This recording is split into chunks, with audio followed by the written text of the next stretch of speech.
안녕하세요. 여러분들의 청약 도우미 열정 로즈입니다.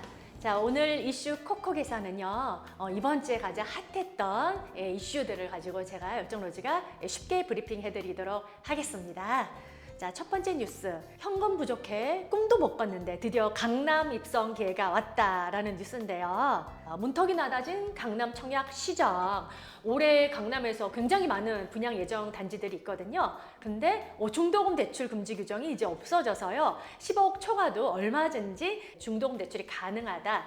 그런 내용이에요. 그래서 가장 수혜를 받는 곳이 강남 분양 단지다라는 건데요. 사실 이 내용은 제가 1월 3일 대책 설명 때부터 많이 말씀을 드렸던 거예요. 열정로즈 TV를 꾸준히 이제 보셨던 분들은 아실 텐데요. 사실 1월 3일 대책이 막 둔주일병 부학이다 이런 얘기가 많았는데 드디어 이제 기사들이 막 나오고 있는 것 같습니다.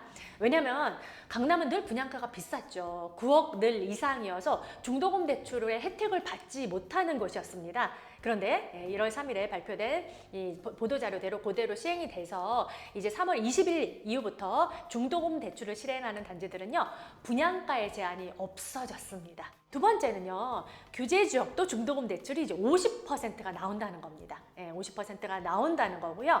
그 다음에 세 번째는 강남은 또 늘 분양가가 9억이 넘어서 특별 공급이 없었습니다. 특히 신혼부부 특별 공급, 생애 최초 특별 공급은 8호 지역 이하의 분양가도 9억이 넘지 않아야만 특별 공급이 있었는데요. 이제는 분양가의 제한을 없애서 전평형 다 이 특별 공급이 제공이 된다.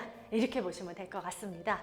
거기에다가 또 정말 마지막으로 큰 혜택이 뭐냐면 4월 1일 입주자 모집 공고분부터 강남에 추첨제가 열립니다. 기존에는 투기 과열지구 8호 제곱 이하가 100% 가점제였거든요. 그래서 저가점자는 청약에서 승부를 보이기가 힘들었죠. 가점도 낮지, 그다음에 특공 자체도 없지. 그런데 이제는 특공도 부활하지, 생기지. 거기에다가 8호 제곱 이하에 추첨제가 열려서 가점이 적으신 분들도 가용자금만 내신다면 얼마든지 강남에 청약이 가능해졌다.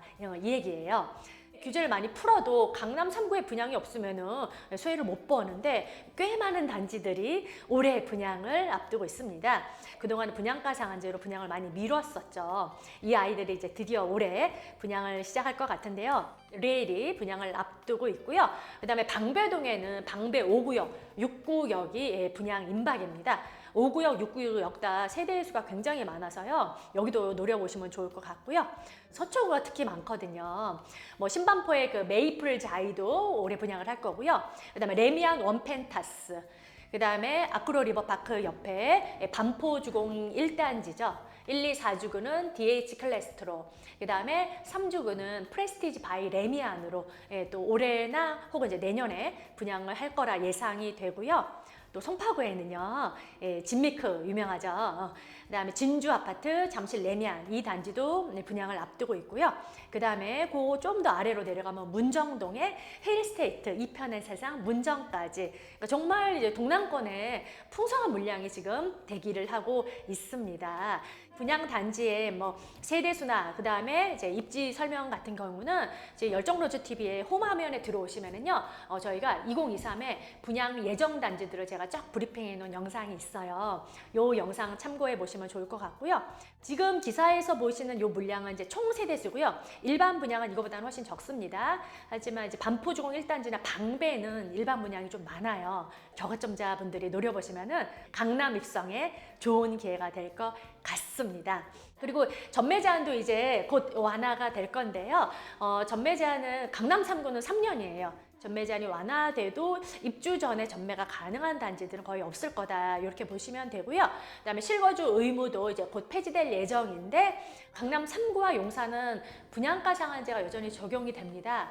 그렇지만 이 실거주 의무 제도가 폐지가 되면은 여기서도 또 수혜를 받게 돼서 전세로 잔금을 치를 수도 있게 되게 되는 거죠. 그래서 지금 강남 청약을 준비하셨던 분들이 정말 여러 가지 허들이 많이 낮춰지는, 문턱이 낮춰지는 정말 좋은 기회가 될 것 같습니다. 자, 가점 추천 비율은 요 다음 기사에서 또 다뤄드릴 건데요. 이제 가장 이제 중요하고 궁금한 건 여러분들 분양가일 거예요. 분양가는 지금 뭐 서초, 반포 쪽은 평당 이제 6천, 7천만 원대 예상을 하는데, 물론 직전에 원베일리가 5,653만 원에 분양을 해서 그거보다는 당연히 분양가가 올라갔죠. 그래서 비싸다고 느끼는 분들도 계실 텐데, 그럼에도 불구하고 주변 시세보다는 싼 가격이어서 완판에는 문제가 없다. 저는 이렇게 예상이 됩니다. 평당 6천이면 한 84 기준으로 20억대, 그 다음에 뭐 7천만 원에 나와도 한 23억, 뭐 8천대라서 이 정도면은 주변 시세보다는 저렴해서, 거기에다가 이제는 대출이라는 유동성까지 장착이 되니까 완판에는 문제가 없을 거다라고 예상이 됩니다. 그래서 강남에 뭐 미분양 줍줍을 기다리시는 분들도 계실 텐데, 그거는 저는 좀 어렵지 않을까 이렇게 생각이 되고요. 오히려 이 아이들이 입주하는 뭐 25년, 26년에 입주장을 한번 강남 입성의 기회로 누려보시는 게 어떨까, 이렇게 말씀드릴게요. 그리고 이 기사에서 마지막에는요, 자금 출처, 자금 계획 잘 세워라 라고 말씀하시는데, 좋은 얘기인 것 같아요. 직접 이 가용자금을 다 마련해서 할 수 없다면은 합법적으로 증여세 내시고 부모님한테 뭐 도움을 받아서 이렇게 자금 계획을 잘 짜셔서 청약을 하시는 거를 저는 추천드리겠습니다. 다음 기사 볼까요? 가점 추첨제가 달라지는 건데요. 요게 바로 4월부터입니다. 4월 1일 입주자 모집 공고가 나오고 분양하는 투기 과열지구, 그러니까 현재는 강남 3구와 용산이죠. 이렇게 바뀌게 됩니다. 60제곱 이하, 그러니까 25평 이하라고 보시면 돼요. 이게 가점 40에 추첨 60. 현재 비규제 가점 추첨 비율과 동일하게 추첨 물량이 60으로 늘어나게 되는 거고요. 60제곱에서 8호제곱은 25평에서 34평, 35평 이렇게 사이로 보시면 돼요. 여기는 70가점에 30% 추첨제가 들어가게 되고요. 기존의 8호제곱 초과는 50가점, 50 추첨으로 추첨이 가장 많았는데 이제는 반대로 가장 줄어들게 됩니다. 가점 비율이 80%로 가장 많고요. 추첨이 20%로 줄어서 좀 가점이 높고, 그 다음에 어느 정도 좀 큰 평형을 넣을 수 있는 좀 경제적으로 여유가 있는 그런 40, 50대 분들은 8호제곱 초과를 넣기가 오히려 좋아졌고요. 가용자금이 적으신 분들은, 또 그리고 식구가 적지 않은 분들은 이렇게 60제곱 이하 추천 물량이 많은 타입을 노리면 좋을 것 같습니다. 그리고 현재 조정 대상 지역만 해당되는 곳은 없어요. 투기과열지구와 비규제, 여기에 가점 추천 비율을 잘 숙지하셔가지고 청약하시는 걸 제가 추천드릴게요. 4월 1일부터 입공부터입니다. 이번 주부터 분양권 정매제한 완화가 이제 곧 발표가 될 것 같아요. 이것도 1월 3일 대책 때 주택법 시행령을 고쳐서 전매제한을 풀어주겠다라고 했거든요. 보시다시피 주택법 시행령 개정안이 24일 차관회의를 통과했다. 국토부는 오는 28일 국무회의를 거쳐서 이달 안으로 개정안을 공포 시행하는 것을 목표로 하고 있다라는 겁니다. 그러면 어떻게 바뀌냐면요. 수도권하고 비수도권하고 이제 나뉘게 되는데, 수도권의 공공택지 또는 규제 지역은 3년입니다. 전매제한. 강남 3구 전매제한 3년으로 보시면 되고요. 그 외에 과밀억제권은 전매제한이 1년. 그래서 서울에서는 강남 3구를 뺀 나머지는 전부 다 이제 과밀 억제권이에요. 여기에 이제 민간 분양하는 단지들은 전매제한 1년이다 이렇게 보시면 되고요. 기타 수도권 지역은 전매제한이 6개월로 대폭 줄어들게 됩니다. 그리고 비수도권은 지방인데요. 지방 공공택지 또는 규제지역. 현재 지방은 규제지역이 없습니다. 그래서 이제 공공택지, 뭐 세종 같은 곳, 부산의 에코델타시티 같은 곳은 전매제한이 1년으로 줄어들게 되고요. 지방 광역시는요 6개월, 그리고 기타는 지방 중소도시거든요. 여기는 아예 전매 제한이 없습니다. 자, 그리고 이게 좋은 게 바로 서급 적용이 된다는 거예요. 서급 적용이 되면은 기존의 입주자 모집 공고가 나오고 분양을 했는데 아직 입주를 안 한 단지들은요, 이 기간이 도래하면은 바로 이제 전매가 가능하다라고 보시면은 되겠습니다. 물론 이제 4월 1일부터 입주자 모집 공고가 나오고 분양하는 단지들은 이 기간이 지나면은 다 전매가 가능합니다. 그래서 여기랑 이제 가장 뜨거운 관심을 받고 있는 게 둔촌주공이잖아요. 그럼 둔촌주공 전매가 가능해지죠. 세 번째 기사가 둔촌주공 전매 제한 1년으로 입주 전에 분양권 팔 수 있다라는 기사인데요. 둔촌주공이 작년 11월 25일에 입주자 모집 공고를 내고 분양을 했습니다. 그때는 여러분 규제 지역이라 이 둔촌주공이 전매 제한이 무려 8년이었어요. 거기에다가 거주 의무가 2년이나 있었습니다. 청약 심리가 더 얼어붙어서 굉장히 이제 경쟁률도 저조했고 계약을 하겠다는 의사를 밝히신 분도 굉장히 낮았죠. 이러다 1월 3일 대책으로 화끈하게 풀어져서 거의 결국 완판이 됐는데요. 둔촌주공이 그러면 작년 12월 15일이 당첨자 발표일이라 1년 뒤에 전매가 풀리게 되는데 23년 12월 15일부터는 분양권 전매를 얼마든지 할 수 있게 됩니다. 그래서 둔촌주공을 갖고 싶었던 분들은 올 연말을 보시면 좋을 것 같은데, 근데 또 주의사항이 있고요. 저희가 이 주의사항을 한번 지난번 영상으로 찍은 적이 있어요. 전매 제한이 가능해서 여러분들이 이제 매수를 한 거예요. 매수를 했는데 아직 지금 통과되지 않은 게 거주 의무입니다. 거주 의무는 1월 3일에 발표된 8가지 대책 중에서 나머지는 거의 다 지금 수정이 됐는데 이 거주 의무만 국회를 통과해야 돼요. 근데 지금 통과가 안 됐죠. 만약에 이게 연말까지 통과가 안 된다면 전매를 했는데 매수하신 분이 못 들어가고요. 당첨자 본인이 거주 의무를 해야 되는 이런 일이 펼쳐질 수도 있을 것 같습니다.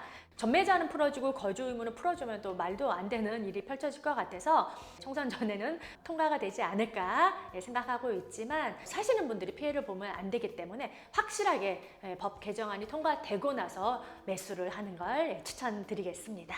이게 가장 뜨거운 이슈인 것 같아요. 자, 마지막 서울 노른자위 공공분양 본격화, 수방사 성동구치소 부지 나온다라는 내용인데요. 한동안은 서울 이 안에서는 공공분양이 거의 없었습니다. 왜냐면 이제 택지, 공공택지가 없었거든요. 마지막에 공공택지가 이제 분양했던 게 고덕 강일이었는데요. 윤 대통령께서 당선되시고 작년이었죠. 10월 26일에 공공주택 50만 호 공급 계획을 발표를 합니다. 요 관련된 내용을 저희 열정로드 TV에서도 한번 다뤘어요. 저희 11월 3일 방송이거든요. 제가 여기 링크를 걸어놨으니 이걸 보시면 되는데요. 공공분양에 대해서 제가 한번 쫙 종류별로 제가 설명을 다 해드린 적이 있습니다. 일반 분양, 나눔형, 선택형으로 3가지로 나눠서 공공분양을 신청을 받거든요. 그리고 짠 보시다시피 여러분, 공공분양이 서울에서 드디어 또 접수를 받는 곳이 있어요. 이 마곡 택시 차고지하고 마곡 10-2 동작구 수방사 성동구치소가 서울에서 접수를 받는 공공분양이고요. 이제 나머지 주로 대부분 경기도 쪽에 많은데 서울의 공공분양을 노렸다 이런 분들은 이제 올해 분양하는 이 아이들의 청약을 잘 눈여겨보셨다가 넣는 걸 추천을 드립니다. 제가 간단하게 일반 분양형, 나눔형을 좀 설명드리자면 일반 분양형이 여러분들이 알고 계시는 오리지널 공공분양 형태고요. 나눔형이 신혼희망타운, 그러니까 신희타라고 부르죠. 요거의 응용 버전이라고 보시면 돼요. 신혼희망타운이 이제 수익을 쉐어하는데 기본적으로 무자녀면 5대5로 수익을 쉐어하거든요. 그래서 저는 좀 이제 수익을 나눈다는 면에서 좀 그닥 그렇게 추천을 안 드렸었는데요. 그래서 마지막에 이제 신혼희망타운들이 분양하는 단지들이 미분양이 많이 났어요. 그래서 요거를 조금 더 이제 바꾼 거죠. 그래서 응용해서 나온 상품이 나눔형이다 이렇게 보시면 되는데 얘도 말 그대로 나눕니다. 그런데 이제 7대3으로 수분양자가 7, 이제 정부가 30%를 수익을 이제 쉐어하는 구조인데요. 이 우리나라에는 양도세 비과세라는 좋은 제도가 있어요. 12억까지 시세 차익이 나도 한 푼도 세금을 안 낼 수가 있는 또 좋은 제도가 있어서 저는 개인적으로 일반 분양을 더 추천드리지 나눔형은 좀 별로라고 생각을 하는데 이것도 너무 매력있다 생각하시는 분들은 너태 나눔형은 여기 마곡 쪽에만 분양을 한다. 더 입지가 우수한 동작구 수방사랑 성동구치소는 일반 분양으로 한다는 점 잘 기억하시고요. 원체 공공분양도 없는 데다가 이것 또한 되게 물량이 적어요. 동작구 수방사가 263가구, 그 다음 성동구치소가 320가구, 두 개 합쳐서 지금 600가구도 안 되거든요. 거기에다가 이거는 수익을 쉐어하지도 않는 이제 오리지널 일반 분양이라 더 많은 통장이 몰릴 것 같아서 정말 치열한 경쟁이 예상이 됩니다. 그리고 공공분양은 저축액이 높을수록 당첨에 이게 유리한데 거의 이제 2,300만 원 정도 이상의 저축액 이런 정도 저축액이 당첨되지 않을까 생각이 들고요. 아니면 이제 특별 공급으로 여러분들이 노릴 수가 있어요. 저가점자분들은 특별 공급을 노려라 이렇게 제가 추천을 드리겠습니다. 자, 그런데 기사를 쭉 읽어보니까 동작구 수방사가 원래는 일반형으로 계획을 했지만 인기가 좋은 나눔형으로 전환한다는 방안이 검토되고 있다는 두 줄의 기사가 있었어요. 근데 제가 의문이 드는 게 인기가 좋은 인기가 나눔형보다는 일반형이 더 좋을 것 같은데 이거는 기자의 개인적인 의견으로 생각이 되고요. 이게 결국 전환되는 방안이 검토되고 있다는 거죠. 동작구 수방사 자리마저 이게 나눔형으로 확정이 되면 순수 서울에서 분양하는 일반 분양, 공공 분양은 성동구치소밖에 없게 됩니다. 그러면 더 경쟁이 치열하겠죠. 그리고 여기가 송파구라 입지도 워낙 좋고요. 그래서 여러분들이 이런 상품, 공공분양의 상품의 특장점을 잘 숙지를 하시고 나한테 맞는 청약을 잘 하셨으면 좋겠습니다. 제가 이 영상에 잘 정리를 해놨으니까 한번 살펴보시고요. 그리고 이게 나눔형, 선택형, 일반형이냐에 따라 이 특공의 비율과 일반 공급의 비중이 다 다릅니다. 특히 나눔형은 미혼 청년이 있지만 일반형은 또 미혼 청년 특공이 없습니다. 이런 것도 숙지를 하시고요. 과거의 공공분양보다 좋아진 점은 그 일반 공급은 무조건 저축 납입액 순위로 뽑았는데 이제는 이 물량에서 20% 물량을 또 추첨제로 당첨자를 뽑는다고 합니다. 물론 물량은 아주 극소량일 거예요. 하지만 추첨제가 공공분양에 생겼다는 점. 그래서 이 공공분양을 청약하실 분들은 잘 숙지하시고 청약하시기를 열정로지가 응원드리겠습니다. 자, 오늘 이슈 콕콕 이번 주에 가장 핫했던 이슈들로 제가 브리핑 해드렸는데 도움이 되셨나요? 또 제가 운영하는 슬기로운 내 집 마련 코너는 여러분들이 보내주시는 사연, 이 내 집 마련 고민 상담을 해드리는 코너도 있습니다. 그래서 내 집 마련에 특히 청약적으로 고민이 있는 분들은 이 더보기란에 있는 이메일 주소로 사연 보내주시면은 여러분들의 고민을 열정로즈가 도와드리도록 하겠습니다. 자, 열정로즈 TV 구독과 좋아요, 알람 설정까지 부탁드립니다. 감사합니다.